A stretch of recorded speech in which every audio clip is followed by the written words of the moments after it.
What's up mga kumari kong tigang? Ito ang YouTube channel ng mga taong mahilig gumawa ng mga pampaswerte, mahilig magpabuenas at mangontras sa mga malas. It's me, Rico Mori, and welcome back again to my channel. Mabuhay! Kayo po ba ha mga kumari kong tigang ay nako, nakakaranas pa rin ng napakabilis na pagkaubos po ng inyong pong mga kapirahan. Nako, yan po kasi ha mga kumari kong tigang ang topic natin ngayon kasi ngayon po bibigyan ko kayo ng mga gabay para ang mga sinasabing mga mabilis na pagkaubos ng inyong pong mga kakwartahan na yan o kapirahan na mga kumari kong tigang, makontra natin at yan po ating maiwasan.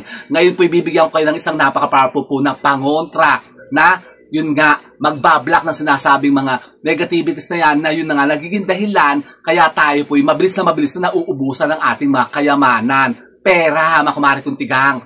At ang tuturo ko po sa inyo pong ritualan na ito ay nako napakainam din pong pamamaraan para tayo po makapag-attract at makahalina din ng mga sinasabing positive energy para tayo po dumugin at talagang dagasin ng mas maraming pera para kayo hindi nauubusan ng pera. Pues ano ba yan?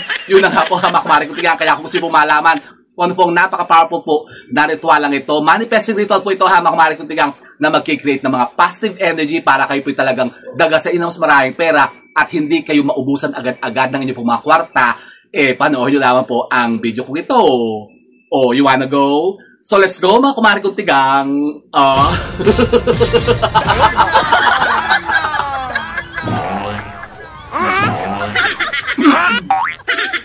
Okay na yung direct. So, ayun na nga po ha, mga kumari kong tigang. Ngayong araw po ito, isa ng pong napaka-powerful po na ritualan nga po ang ating i-share sa inyo. Ito po yung napakainam pong gabay o isang pamamaraan para tayo nga po ha, mga kumari kong tigang, ay makaakit pa rin ng mga sinasabing mga positive energy na yan ng kaswertihan at ma-block natin yung mga sinasabing mabilis na pagkaubos ng ating mga pera. Kayo po ba nakakarasan pa ng ganyan? Nako, yung napakabilis pa rin ng paubos ang pera po ninyo sa wallet nyo, leche. Ako, kapag kaganyan po, mga kumari ko din, negative po yan. Kasi baka mamaya, mga kumari ko din, kayo po yung mga parang, yung tinatawag na may mga buaya ang kamay. Yung pagkahalimbawa, karirisin nyo pa lang ng inyong pong mga kaperahan, mabilis pag nauubos. Ang sinasabi nga, butas daw yung mga palad. Meron ganun talaga, mga kumari ko din, yung hindi talaga na tinatagalan ng mga pera sa kamay o hindi sila, kumbaga, nakakaipon o hindi tumatagal sa kanilang mga pera, mabilis po nauubos agad. Bakit ganun? Kasi meron po talagang ganyang mga tao, mga kumari kong tigang, na parang napakabilis talagang madrain ang mga sinasabing positive energy, yung mga pera natin, mabilis na nauubos. Ano pang kontra dyan? Ganito po, mga kumari kong tigang. Ngayon nga po ito, meron tayong i-share sa inyo isang napakainam na ritualan. Tayo po gagamit dito ng isang napakapayak at simple lamang naman pong gamit o yung sangkahap na madaling-madali nyo lamang pong makukuha dyan sa inyo pong mga bakuran. Kaya baka kayo po may mga talim po nito. Ano ba yan? Ito po hamak kumari kong tigang ang napaka-powerful po na dahon ng kalamyas. Kalamyas. Opo hamak kumari kong tigang. Alam nyo po ba hamak kumari kong tigang na bukod sa ang mga dahon ng kalamyas, isang napaka-powerful po na medicinal plant. Gamot po kasi ito, hamak kumari kong tigang, bawa kayo po yung mga lamig-lamig. Alam niyo po baga, kayo po maligo po ng yung pinagpakuluan ng dahon ng nito, ng kamyas. Kamyas sa iba po ito, ibang tawag dito. Ito sa amin po kasi kalamyas. Yan. Kayo po kumuha lang po ng mga ilang bundle po, isang bungkus na dahon ng kalamyas, pakuluan nyo po yan, tapos ipaligo nyo yan. Halimbawa kayo yung mga lamig-lamig, kayo yung lagi inuubo, lagi kayong, parang hinihika, sinisipon, ganyan, yung may mga ubo kayo lagi, parang mahina ang pulmon nyo. Ito po ang ipaligo po ninyo, magpakulo kayo nito, tapos, lagyan nyo ng konting asin, tapos yan po ang ipapaligo po ninyo sa katawan nyo.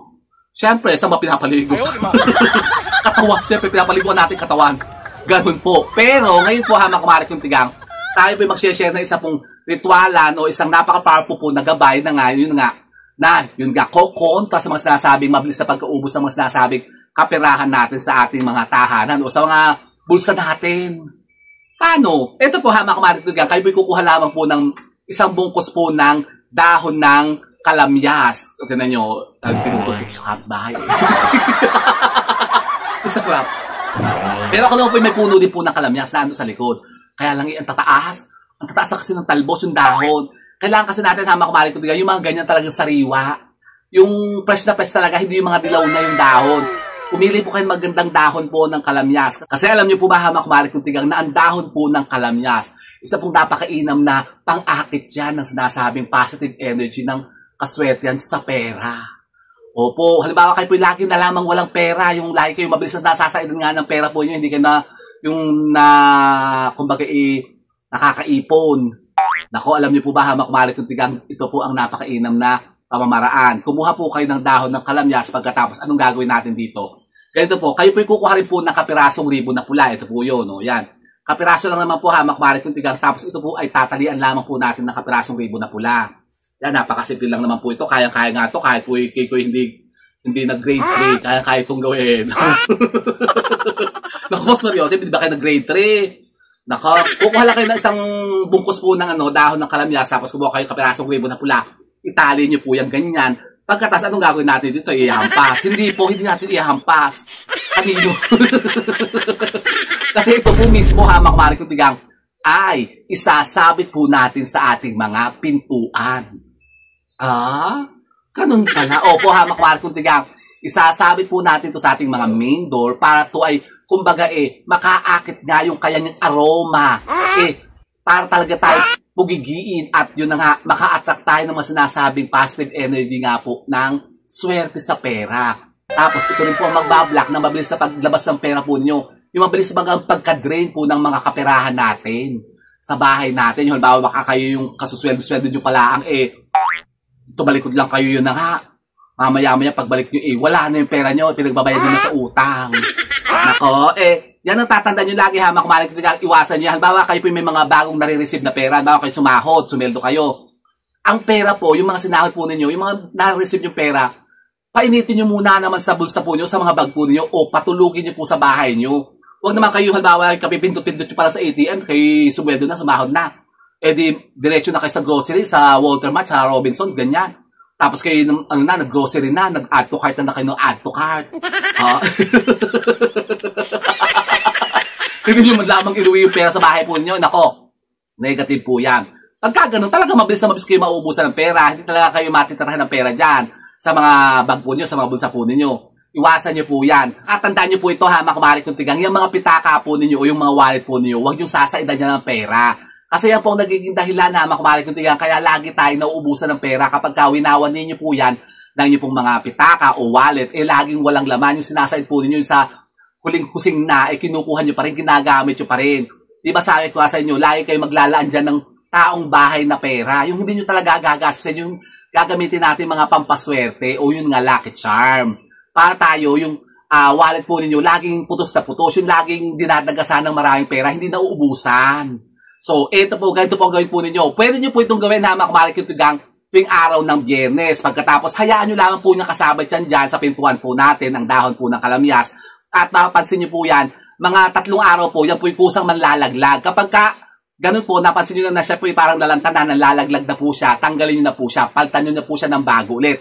Or paltan nyo naman po siya ng dahon ng as-is. Kasi katulad po ng dahon ng kalamyas, ang dahon ng as-is din po ay sinapakayon din pong pampaswerte, yung panghikayat din po ng swerte sa pera. Lalong-lalo na po kung kayo po yung mga nagbebenta, kung may mga tindahan kayo, kung kayo po yung may mga negosyo. Sabi nyo rin po yan. Katulad din po ito, hamak marik yung tigang, kayo po yung mga online selling, nagbebenta kayo sa online. Ito rin po, para lagi kayo dinadagasan ng maraming orders, maraming kliyente, mga parokyano nyo at customers na bibili sa inyo. Yung mag-a-add to cart ng mga paninda nyo. Ganun pala. Opo, hamak marik yung tigang, kaya subukan nyo po yan. Pagkatapos po ng 3 araw, yan po yung manlalaglag na. Makikita nyo mga ngulutoy na yan. Paltan nyo na po siya, tapos gawin nyo po ulit siya. Paltan nyo na po ulit siya, hamak marik yung tigang, at makikita nyo.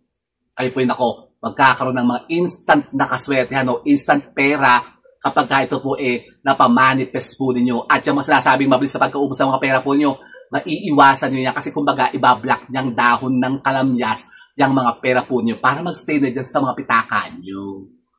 Gusto nyo yun? Gusto ko yan, hamak marik yung tigang. So ito hamak marik yung tigang, sana po may napunto mga practice idea at kalaman sa pag-akit na naman ng mga bagong kaswertihan. And with that, mga kumari ko tigang, keep safe and God bless. Thank you for watching and don't forget to subscribe my channel. I know you like it. And don't forget to brush your teeth. Bye, mga kumari ko tigang. Darna! Ang bilis mo nga ako.